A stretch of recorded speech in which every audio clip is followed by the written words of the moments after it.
Welcome back to the Youth Academy Road to Glory here on the ChesnoidGaming channel. We are in great form, which is not something we've been able to say at all in the Premier League so far. We are, other than Brentford, unbeaten for 2 months in all competitions and through, thanks to a replay in the FA Cup, to the quarter-final, that being against Arsenal in today's episode. We've West Ham away, Southampton at home and Arsenal at home in the Cup to get through today. So our league position is actually significantly more comfortable than it was just a couple of episodes ago with our run of really good form. We've only lost 8 games this year, which is fantastic, to be honest.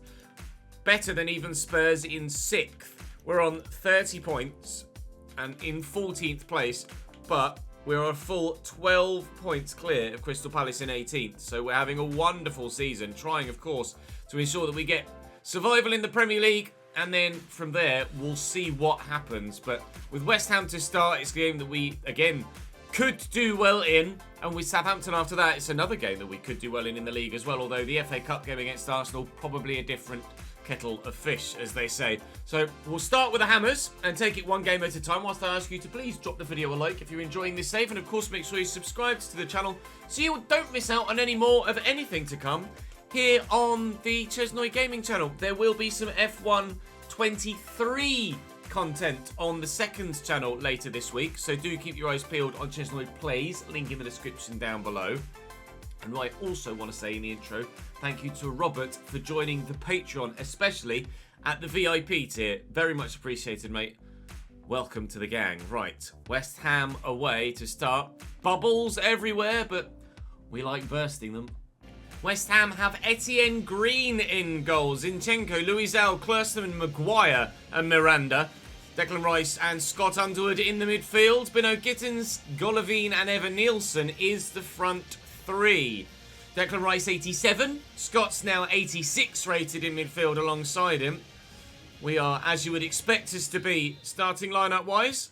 And hopefully, with West Ham having a poorer season than us so far, although they probably have been more consistent in the way they've picked up their points, whereas we obviously, that was really poor from Murphy. We had a poor start, but then are in a good run of form at the moment. We should avoid defeat here, at the very least.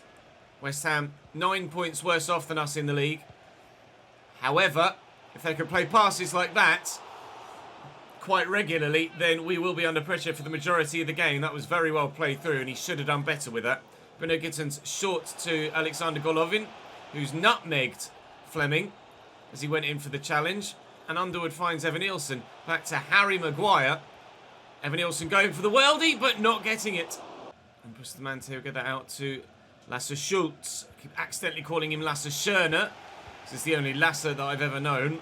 So apologies if that happens again throughout the course of the game or the episode. Schultz here showing good agility, but just feels a little clunky in possession, and I don't really know why, because on paper, stat-wise, he really shouldn't be. It does feel a little bit slow in the turn. Oh, it's a nice turn by Beno Gittins. He's got Golovin with him. Ferreira couldn't get there. Scott's going to look maybe for an assist, or even perhaps for a goal here. It'll be the assist. Evan Nielsen turns it home into the bottom corner, and West Ham take an early 1-0 lead. Evan Nielsen has Beno Gittins only in the middle to cross to, but Golovin found on the floor. That is absolutely not a penalty. I didn't actually press tackle, but he stuck a toe in. I'm sure he's got his foot to the ball there first. Firstly, it doesn't help that their guy's left foot goes through his own leg and the ball to then still take a touch with his left foot. It is what it is. It's just a graphics engine thing. Not really much I can do about it. Scott Edward from the spot. Buries it. 2-0 West Ham in the 42nd minute. And I think that might be the first time a Patreon player has scored against me. AJ took a penalty against me before, but missed it on our way up through the divisions. Now Scott's actually sent his right down the middle. Really need a giant second half.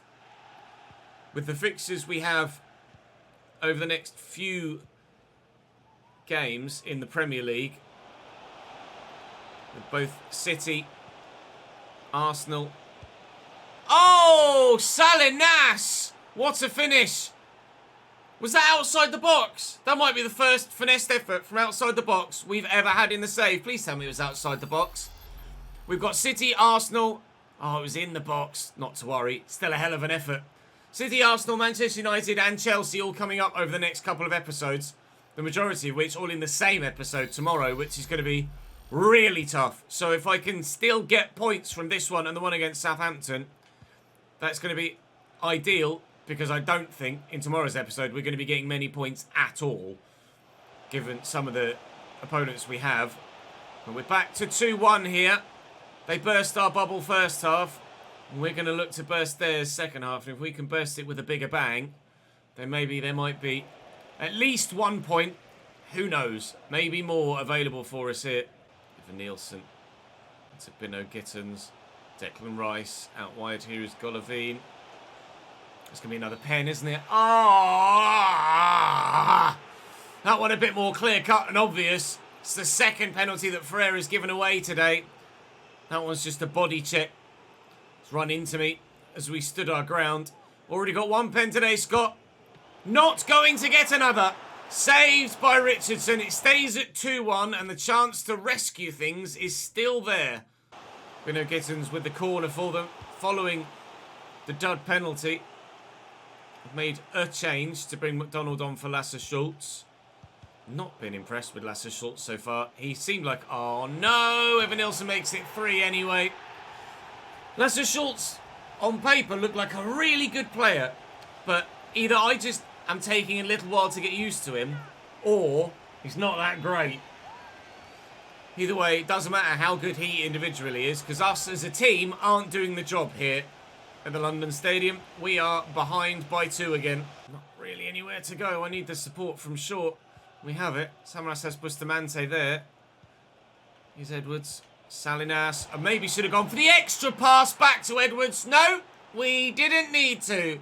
Salinas is on fire this season. We are very heavily relying on him once more, as we have done for the past couple of seasons. But if you've got a guy that's that good, why not rely on him? It's worked for Tottenham to an extent for the past 8 years or so with Harry Kane.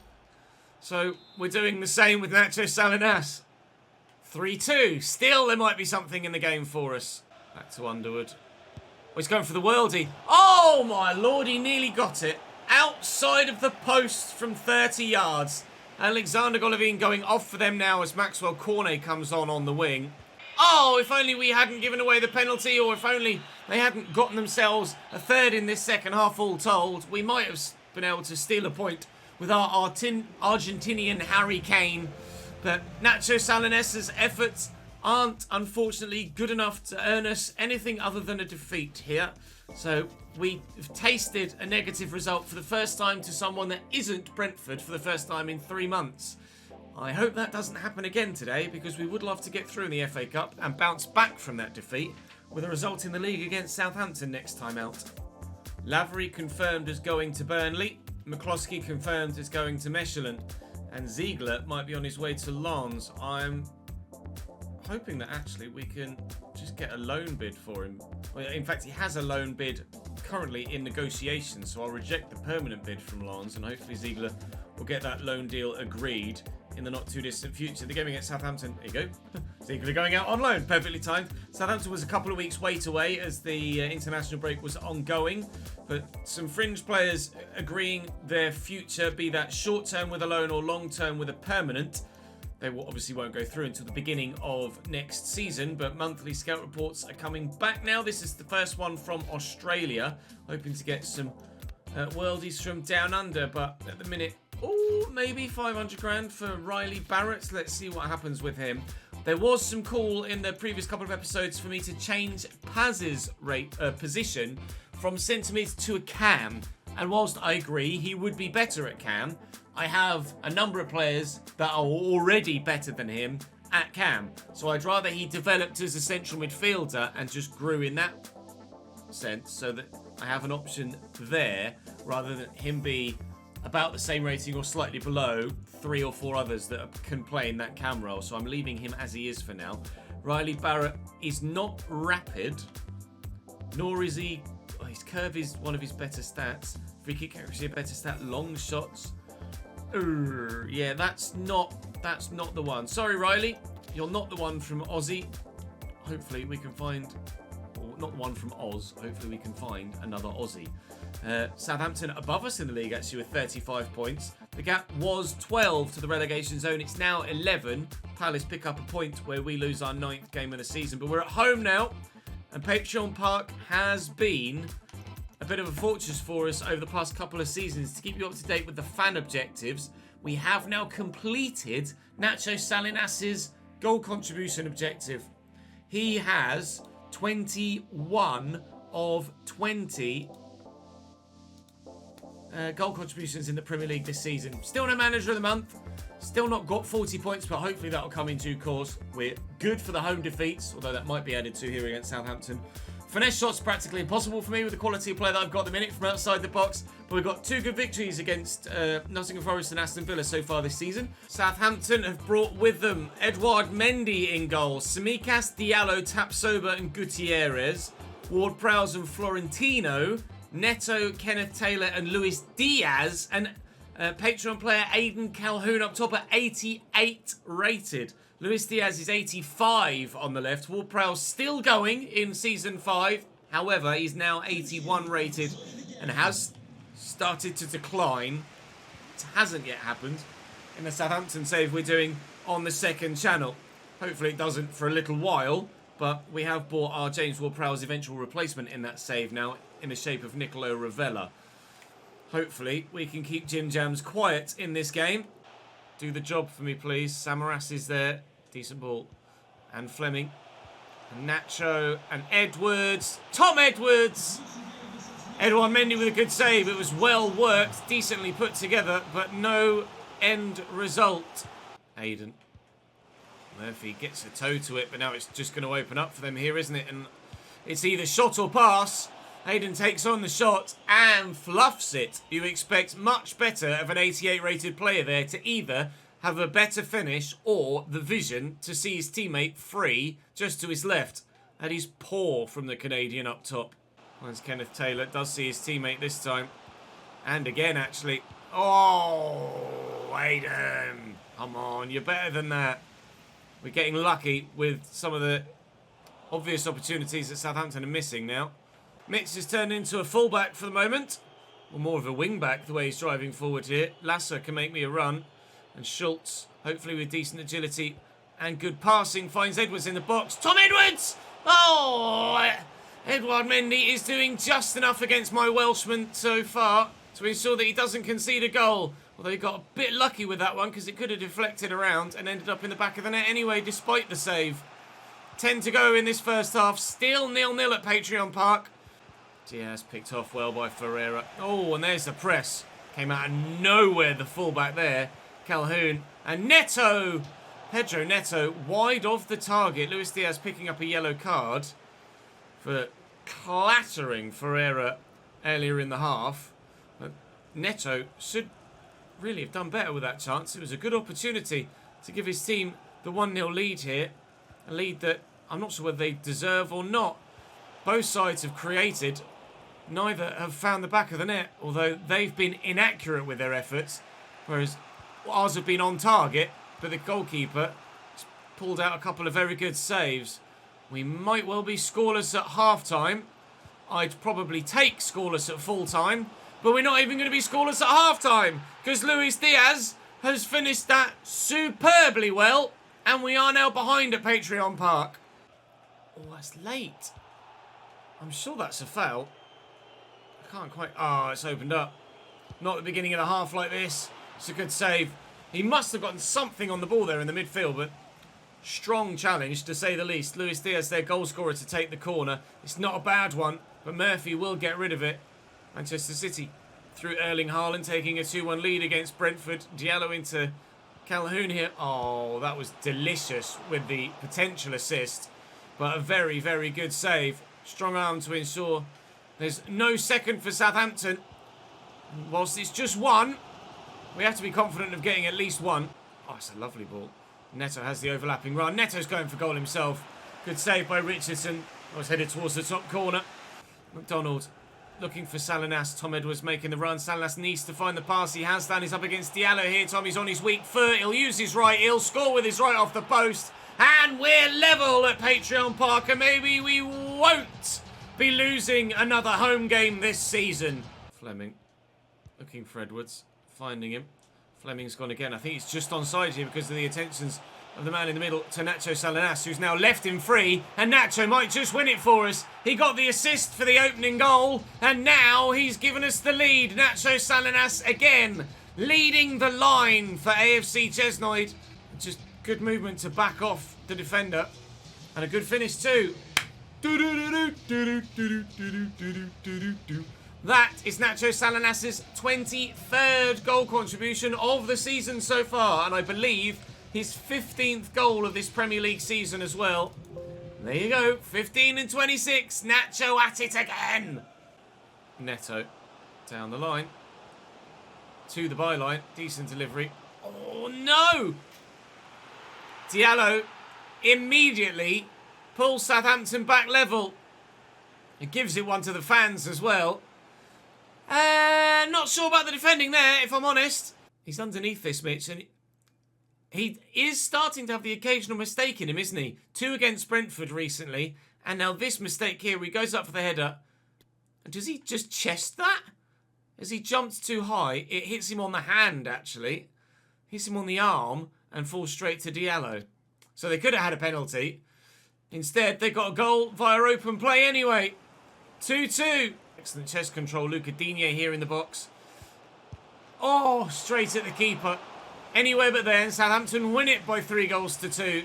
And we lose back-to-back games in the Premier League. While Salinas is on the run. So I'll ping it and hope he's got the pace to get to it. And he can outdo Kenneth Taylor back here. Which he's very nearly done. It's to be a point at home against Southampton. A point that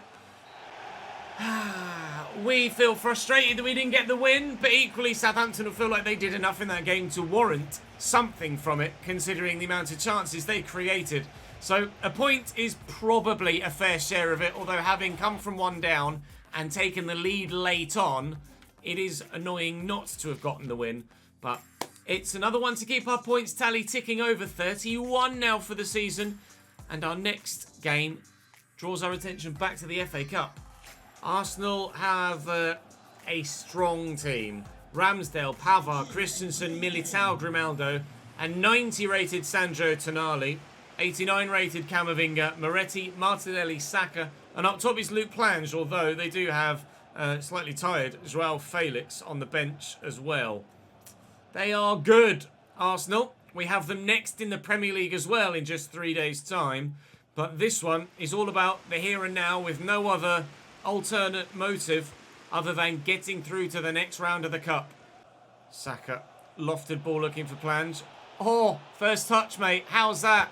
Brilliant tackle from Mitch Bakker. What a turn, though, and what a tackle. Seeing the best of both sides of the game there with Arsenal's first proper attack. Martinelli. Camavinga. Oh, Murphy arrives just in time to intercept that. Moretti. Back to Saka. Oh, the through ball. All about the through ball. Although the finish is not bad at all either from Gabby Martinelli. But we are 1-0 down in the FA Cup. And the genius vision to see Martinelli there and quickly poke it to him before the defence stepped. Was it Camavinga? It's beautiful. This is a very good goal, unfortunately. Arsenal are in front in the FA Cup. Much room to work with. McDonald. Right back's arriving. Comes Ferreira. Tuck it back, actually, for Edwards. And Edwards in a good position, bending around the defender and into the back of the net is exactly what he's done. Executed perfectly, and we're not behind for long. Level already at Patreon Park. Just because Arsenal have got some world-class players doesn't mean we can't occasionally perform at that level too. Nicely done. And nicely done again. Plans had Camavinga going. He's gone for goal himself. Why would you roll it? Why would you roll it? Why would you roll it? Throw it over arm. Make sure it gets there. Camavinga. Like, why has he bowled that out there? It's going towards the right man, but it's like he's wanting Fleming to come short for it, which is not what I wanted to do. I want to bowl it out to him so we can turn and go. Oh, balls. Well, that is Arsenal back in front then. Camavinga with a goal to go with his earlier assist. And I hate life. Edwards. Out to Ferret. Oh, God, heavy touch. Decent tackle, though, so I'll let him off. McDonald. Salinas. Nacho. Can do it in the Premier League. Can do it in the FA Cup. We are such a one-man team and have been throughout the entirety of our existence as a club. Glover, Connick and Salinas. Hopefully, at this point of the save, we won't ever need another main man because Nacho will be with us for the rest of time. 2-2. Camavinga is running things in this game. It's just been a world apart in that central midfield position. Oh, and Salinas, if he had that under control properly, had two options to play a man in behind. He's Sandro Tonali, who's been quiet, to be fair, in midfield. I can't say as I recall Sandro being that heavily involved in anything that they've done. Camavinga's been the one to boss the central midfield area, and Tonali's not really been needed in the CDM position. Here he is, though, in a forward position, but can't get them a goal to go back in front here, Arsenal. He can set them up, though, to do that. Tonali with the assist, and Bukayo Saka makes it 3-2 to Arsenal. The Reds are in front again. Bollocks! Plange. I tried to outmuscle him and couldn't get there. Still tried to outmuscle him and couldn't do it properly. Oh, good save to tip over the top. 90 seconds left in the game as Saka goes off now for them. And I think that was Emil Smith-Rowe, in fact, coming on for Arsenal now. That's a decent delivery. Schultz gets up and Castro needs to get to this. Just wouldn't drop from him in time. Plange in the box, couple of ball rolls, and then the ball through to Moretti, who still can't seal it for Arsenal. But with time gone, it is sealed for Arsenal. It's been a valiant effort in the FA Cup this season for us to get to the 5th round. But unfortunately, the 5th round is as far as we get in the competition this year. We start tomorrow's episode with Arsenal again, although that is going to be simmed, of course. With it being our first year in the Premier League, we're simming the Big Six in our first year in league football. So tomorrow's actually going to be quite a bulky episode. Arsenal. Oh, the game against Chelsea's been moved now. Arsenal sim, Leeds play, Man United sim, then play Villa, play Forest. We were going to have Chelsea in there as well. Now that's been moved. So we do still have Chelsea and Manchester City left to play before the end of the season. But Arsenal next is obviously going to be tough. But we'll try and do slightly better than we did in that cup game. We know that we can do something against them because evidently we gave them a tough game. But the gap to the drop zone is still 11 points as Palace are on 20 now. But the bottom three are cut adrift a little bit, aren't they? West Ham, they're on 26. I'm not overly concerned about relegation at this moment in time. Although after this run of Arsenal, Manchester United, Chelsea, etc., maybe we will be a little bit more concerned and looking over our shoulder once more. Arsenal for us next then in the first game of tomorrow's episode. Do join me for it. Drop the video a like if you've enjoyed. Subscribe and you won't miss tomorrow's episode, and I'll see you next time.